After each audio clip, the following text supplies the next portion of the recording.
വയനാട്ടിൽ ഒരു വിചിത്രമായ തർക്കം, മർദ്ദനമുണ്ടായി. പറമ്പിൽ കോഴി കയറിയെന്നാരോപിച്ച് വയനാട്ടിൽ വൃദ്ധ ദമ്പതികൾക്ക് അയൽവാസിയുടെ ക്രൂരമർദ്ദനം.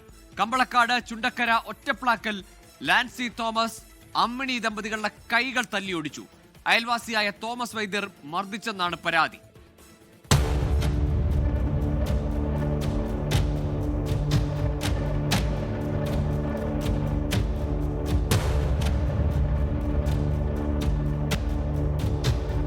കമ്പളക്കാട് ചുണ്ടക്കര ഒറ്റപ്ലാക്കൽ ലാൻസി തോമസ് ഭാര്യ അമ്മിണി എന്നിവർക്കാണ് മർദ്ദനമേറ്റത്.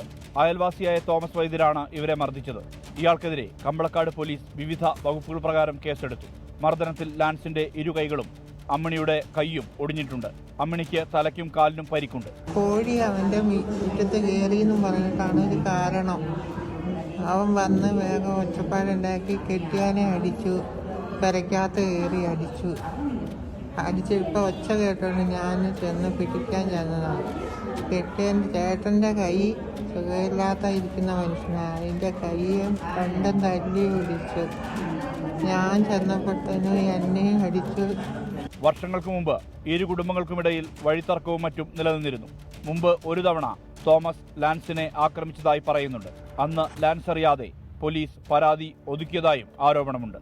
24 വയനാട്. ലോകത്തെവിടെയായാലും ഏത് സമയത്തും 24 വാർത്തകളും ഓഗ്മെന്റഡ് റിയാലിറ്റി പാക്കേജുകളും എക്സ്പ്ലെയിനറുകളും വിശദമായി കാണാൻ ഞങ്ങളുടെ യൂട്യൂബ് ചാനൽ നിങ്ങൾക്ക് സബ്സ്ക്രൈബ് ചെയ്യാം.